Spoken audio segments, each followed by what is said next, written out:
तो फिर एक बार पिता परमेश्वर के नाम की स्तुति हो, उसका धन्यवाद हो कि खुदा रहमदिल है, अनुग्रहकारी है और खुदा की रहमत, उसकी बरकत, उसका फ़ज़ल हमेशा हमारी ज़िंदगी में खुदा देता है। हम मनुष्य हैं, संसार की ज़िंदगी में, दुनियाई ज़िंदगी में जो जीवन हम जीते हैं, कभी-कभी हालात और कभी-कभी परिस्थितियाँ हमारे ज़िंदगियों में हमें निराशा में और बहुत सारी विचारधारा में गिरा देती हैं। लेकिन इसके बावजूद भी खुदा का वादा है, परमेश्वर ने जिस प्रकार हमसे मोहब्बत की है, उसने कहा कि एक समय अपनी माँ अपने बच्चे को भूल सकती है, एक पिता अपने बेटे को भूल सकता है, लेकिन ऐ इंसान, मैंने तुझे अपने हाथों से बनाया, मैं तुझे कभी नहीं भूलूँगा। और मैं तहे दिल से आप तमाम चर्च के लोगों का धन्यवाद देता हूँ कि आप लोगों की दुआ, आप लोगों का इंकरेजमेंट, आप लोगों का उत्साह, आप लोगों का कंसर्न, आप लोगों की प्रार्थना जो आपने मेरे परिवार के लिए मेरे लिए की है, मैं आप तहे दिल से आप सब लोगों का प्रभु यीशु मसीह में धन्यवाद बोलता हूँ। और आप लोगों का प्रभु में बहुत बहुत शुक्रगुज़ार हूँ मैं। और सचमुच में हमारी जाति, भाषा, धर्म अलग अलग होने के बावजूद भी यीशु मसीह के खून ने हमको एक बनाया है। भले ही जिस्म के से हम एक दूसरे से बहुत दूर दूर हैं, बिखरे हुए हैं, शारीरिक रीति से हम अलग अलग हैं, लेकिन खुदा के रूह से एक साथ बंधे हुए हैं। और ये बात साबित होती है क्योंकि आप लोगों ने जिस प्रकार मेरे लिए दुआ की, प्रार्थना की, फिर से मुझे परमेश्वर में हिम्मत दी, मैं सब आप लोगों का धन्यवाद देता हूँ। आज जो मैं ज़्यादा बड़ा वचन आपके पास में नहीं लाया, एक छोटा सा वचन मैं लाया हूँ कि जब मैं ऐसे हालात में था और जब मैं सोचा कि तो परमेश्वर ने उसके वचन से मुझसे बातें की है। और जो वचन आज मैं आप लोगों के लिए लाना चाहता हूँ वो यही है, जो वचन मुझसे बात किया परमेश्वर ने।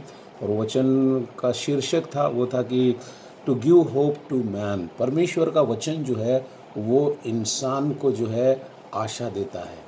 जब भी कभी हम निराशा में होते हैं, कभी कभी हमारे जीवन की कश्ती जब लहरों से टकराने लगती हैं, तो हमारे जीवन की कश्ती जो है वो हिलने लगती है और हमें एहसास होने लगता है कि कहीं मेरी कश्ती इस लहर में डूब तो नहीं जाएगी, कहीं लहर जो है मेरी कश्ती पर हावी तो नहीं होगी। लेकिन खुदा का कलाम जो है वो हमें हिम्मत देता है, ताकत देता है, क़ुव्वत देता है। ऐसा एक वचन है जो मैं आप लोगों के पास में लाना चाहता हूँ, वो है रोमियो की पत्री, उसका 15 अध्याय और उसका 4 वचन।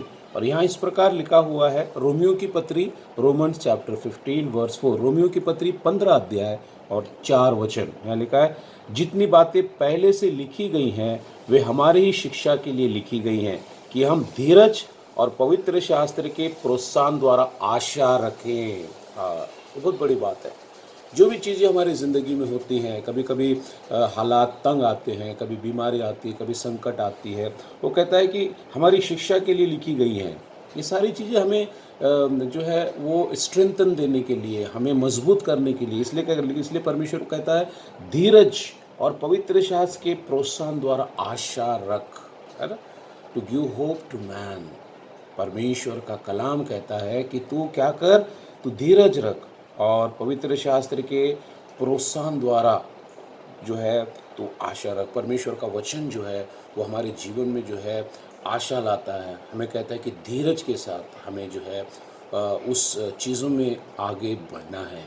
तो परमेश्वर का जो वचन है वो इंसान के ज़िंदगी में जो है बहुत बड़ा आशा लाता है, होप लाता है। भले ही दुनिया में जो चीज़ें हैं, जो हालात है, उसको देखकर कभी कभी हमारी आशा टूटती है, भले ही हम बहुत अपने आप को कमज़ोर समझने लगते हैं, लेकिन अगर हम परमेश्वर के वचन को समझते हैं और उसका मनन करते हैं, प्रभु के वचन में अगर हम बने रहते हैं, तो ऐसे हालात से भी परमेश्वर का वचन हमें स्ट्रेंथन देता है, ताकत देता है, सामर्थ देता है। और एक दूसरी बात जब हम पढ़ेंगे तो यानी का टू गिव एक नॉलेज ऑफ इटर्नल लाइफ। परमेश्वर का वचन जो है हमेशा की ज़िंदगी का इल्म देता है। परमेश्वर का जो वचन है, जब हम उसको मनन करते हैं, जब हम डेली परमेश्वर के वचन को पढ़ने की आदत डालते हैं और जब हम उसके साथ परमेश्वर के वचन के साथ में जब हम बैठते हैं, तो वो हमारे ज़िंदगी के अंदर हमेशा की जो ज़िंदगी है, जो खुदाई ज़िंदगी है, उसका इल्म देता है, उसका ज्ञान देता है, उसके बारे में हमको सिखाता है। अगर हम पहला यूहन्ना और उसका 5 अध्याय और 13 वचन, पहला यूहन्ना और उसका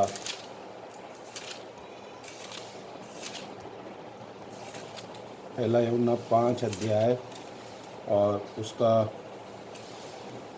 13 वचन अगर हम पढ़ते, मैंने तुम्हें जो परमेश्वर के पुत्र के नाम पर विश्वास करते हो इसलिए लिखा है कि तुम जानो कि अनंत जीवन तुम्हारा है। Praise the Lord. फिर एक बार मैं पढ़ता हूँ, कहता है मैंने तुम्हें जो परमेश्वर के पुत्र के नाम पर विश्वास करते हो इसलिए लिखा है कि तुम जानो कि अनंत जीवन तुम्हारा है। ये बहुत बड़ी इल्म की बात है, बहुत बड़े ज्ञान की बात है कि ये ज़मीनी जिस्म, ज़मीनी चीज़ें जो आज हमारे पास हैं, इर्द गिर्द हैं, हमारे बीच में हैं, ये मिटने वाली हैं, लेकिन इसमें बहुत बड़ा परमेश्वर का वचन जो है हमें ज्ञान देता है कि भले ही ये चीज़ें टूट जाएंगी, बिखर जाएंगी, ख़त्म हो जाएंगी, टेम्पररी है, लेकिन हमेशा की ज़िंदगी जो है, जो खुदाई ज़िंदगी है, उसके बारे में हमको ज्ञान देता है कि वो हमारे लिए है, प्रभु यीशु मसीह के द्वारा जो हमें मिला हुआ है। और एक दूसरी बात परमेश्वर के वचन के बारे में जब हम देखते हैं तो यहाँ पे बहुत बड़ी बात लिखा है, प्यूरिफाई द लाइफ। हमारे जीवन को, हमारे ज़िंदगी को वो जो है पाक करता है, साफ़ करता है, पवित्र करता है। परमेश्वर का जो वचन है वो क्या कहते हैं, प्यूरिफाई द लाइफ। हमारा जो जीवन है, हमारा जो जीवन है वो जीवन को पाक करता है, साफ करता है, पवित्र करता है परमेश्वर का वचन। जब हम भजन संहिता 119 का 9 पढ़ेंगे, भजन संहिता 119 का 9, भजन संहिता 119 का 9, यहाँ पे लिखा हुआ है 119 का 9 में, 119 का 9, जवान अपनी चाल को किस उपाय से शुद्ध रखे।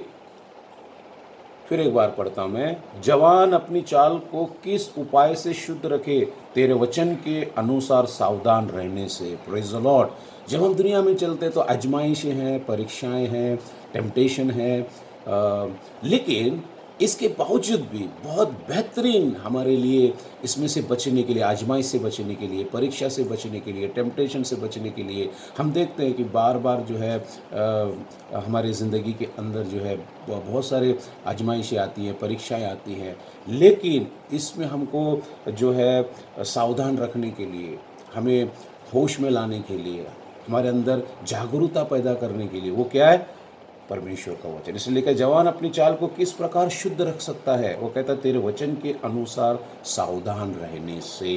प्रेज़ द लॉर्ड, है ना।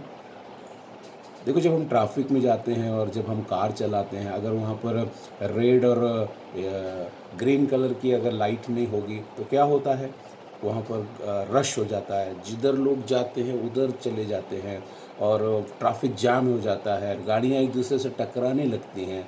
लेकिन अगर हम वहाँ पर एक पुलिस वाला है और वहाँ पर अगर एक रेड लाइन है और वो ग्रीन लाइट है, जब रेड लाइट जलती है तो हम रुक जाते हैं, सावधान हो जाते हैं, और जब ग्रीन लाइट रहती है तो हम चलने लगते हैं। इस प्रकार से जो यातायात है वो आसानी से आगे बढ़ता है। ज़िंदगी भी ऐसी ही है ब्रदर एंड सिस्टर्स। अगर हम परमेश्वर के वचन में को अगर समझते हैं, परमेश्वर के वचन को डेली उसका मनन और चिंतन करते हैं, तो परमेश्वर का वचन हमें क्या करता है, हर टेम्पटेशन से, हर बुराई से हमको बचाता और छुड़ाता है, हमें सावधान करता है, हमें जागरूक करता है। और एक वचन अगर मैं आप लोगों के लिए पढ़ना चाहूँ तो वो है यूहन्ना की इंजील और उसका 15 अध्याय और उसका 3 वचन। यूहन्ना की इंजील उसका 15 अध्याय और 3 वचन। यूहन्ना की इंजील उसका 15 अध्याय और उसका 3 वचन। यहाँ लिखा है, तुम तो उस वचन के कारण जो मैंने तुमसे कहा है शुद्ध हो। Praise the Lord. दुनिया में ऐसी कोई चीज़ नहीं जो मुझे और आपको शुद्ध कर सकती है, लेकिन परमेश्वर का वचन, है ना। कहीं यात्रा करने से कुछ नहीं होने वाला और कोई चीज़ लगाने से कुछ नहीं होने वाला, है ना। लेकिन अगर हमको शुद्ध अगर कोई करना, प्यूरिफाई अगर करने वाला कोई है, साफ़ अगर करने वाला कोई है ये ज़िंदगी के अंदर इंसान को, तो केवल खुदा का कलाम है, परमेश्वर का वचन है। इसलिए यहाँ पे लिखा है, तुम तो उस वचन के कारण जो मैंने तुमसे कहा है शुद्ध हो, है ना। खुदा का कलाम हमको शुद्ध करता है। और इतना ही नहीं है, अगर हम परमेश्वर के वचन को जॉन 17 का 70, लास्ट वचन में पढ़ता हूँ आपके लिए। यूहन्ना की इंजील उसका 17 अध्याय और 17 वचन। यूहन्ना की इंजील उसका 17 अध्याय और 17 वचन। सत्य के कारण उन्हें पवित्र कर, तेरा वचन सत्य है। Praise the Lord. परमेश्वर का वचन सत्य है, परमेश्वर का वचन खरा है, परमेश्वर का वचन जो है वो बहुत महत्वपूर्ण है। तो जब मैं जिस हालात में था तो मैं खुदा का शुक्र अदा करता हूँ कि खुदा का कलाम मुझे हिम्मत दिया और परमेश्वर के कलाम में बना रहा मैं। और आप सब लोगों की बहुत दुआ रही, आप लोगों का प्यार, आप लोगों की कंसर्न। मैं फिर एक बार तहे दिल से आपका शुक्रगुजार हूँ और मैं परमेश्वर में विश्वास करता हूँ कि आने वाले दिनों बहुत जल्दी हम दोबारा मिलेंगे और आपस में मिलकर खुदा की इबादत करेंगे, उसकी आराधना स्तुति करेंगे। जिस प्रकार चर्चेस चालू हो रहे हैं, शायद हमारे एल्डर्स वगैरह भी प्लान कर रहे होंगे कि किस प्रकार से चर्च को दोबारा से स्टार्ट किया जाए। जब उनका सब लोगों का आदेश आएगा और जब वो पूरा प्लानिंग कर लेंगे, उसके बाद वो हमें इत्तला करेंगे, बताएंगे। उसके बाद हम लोग आपस में मिलकर खुदा की इबादत और आराधना स्तुति करेंगे। आइए हम दुआ करें। ज़मीन के खालिक और मालिक जिंदा खुदा आसमानी बाप, फिर एक बार हम तेरा धन्यवाद करते, तेरी स्तुति करते हैं क्योंकि तू महान, सामर्थी, दयालु, कृपालु, अनुग्रहकारी परमेश्वर है। तू राजाओं का राजा, प्रभुओं का प्रभु, सेनाधीश यहोवा परमेश्वर है। तू ही आदि है, तू ही अंत है, तू सर्वशक्तिमान है, सर्वव्यापी परमेश्वर तू ही है। हम अपना सर खुदा तेरे सामने झुकाते हैं क्योंकि तू हमारा रब है, हमारा खुदा है और तू हमें चलाता है। कई बार हमारी ज़िंदगियाँ इस दुनियाई तकलीफ़ों में डूबती नज़र आती है, हमें लगता है कि हमारा ख़ात्मा होने वाला है। लेकिन ऐसे वक्त में खुदा बाप, जैसे तूने पतरस को पानी से बाहर निकाला हाथ डालकर, वैसे ही तू संकट से, मुसीबतों से, बीमारियों से, तकलीफ़ों से अपना हाथ बढ़ाकर हमें बाहर निकालता है। मैं तेरा शुक्रगुजार करता हूँ क्योंकि तूने बहुत बड़े संकट से हमारे परिवार को बाहर निकाला। मैं धन्यवाद देता हूँ मेरे चर्च के सारे लोगों के लिए। उन्होंने जो प्रार्थना की प्रभु, उनकी प्रार्थना को तूने सुना क्योंकि बाइबल कहती है तूने हमें हारा हुआ जीवन नहीं बल्कि तूने विजय का जीवन दिया है। हम साधारण लोग नहीं हैं लेकिन यीशु मसीह के लहू से शुद्ध किए गए और दुआ करने वाले लोग हैं और हमारी दुआओं को तू कबूल करता और सुनता है। फिर एक बार मैं तेरा धन्यवाद देता हूँ पिता परमेश्वर, जो भी आज हमारे पास में है, ऐसे वातावरण में भी प्रभु तूने हमें उत्तम उत्तम चीज़ों से तृप्त किया है, हमारी मदद की है। इन सब के लिए हम तेरा धन्यवाद और तेरी स्तुति करता हूँ। फिर एक बार प्रभु जल्द से जल्द चर्च चालू होने में अगुवाई कर, मदद कर।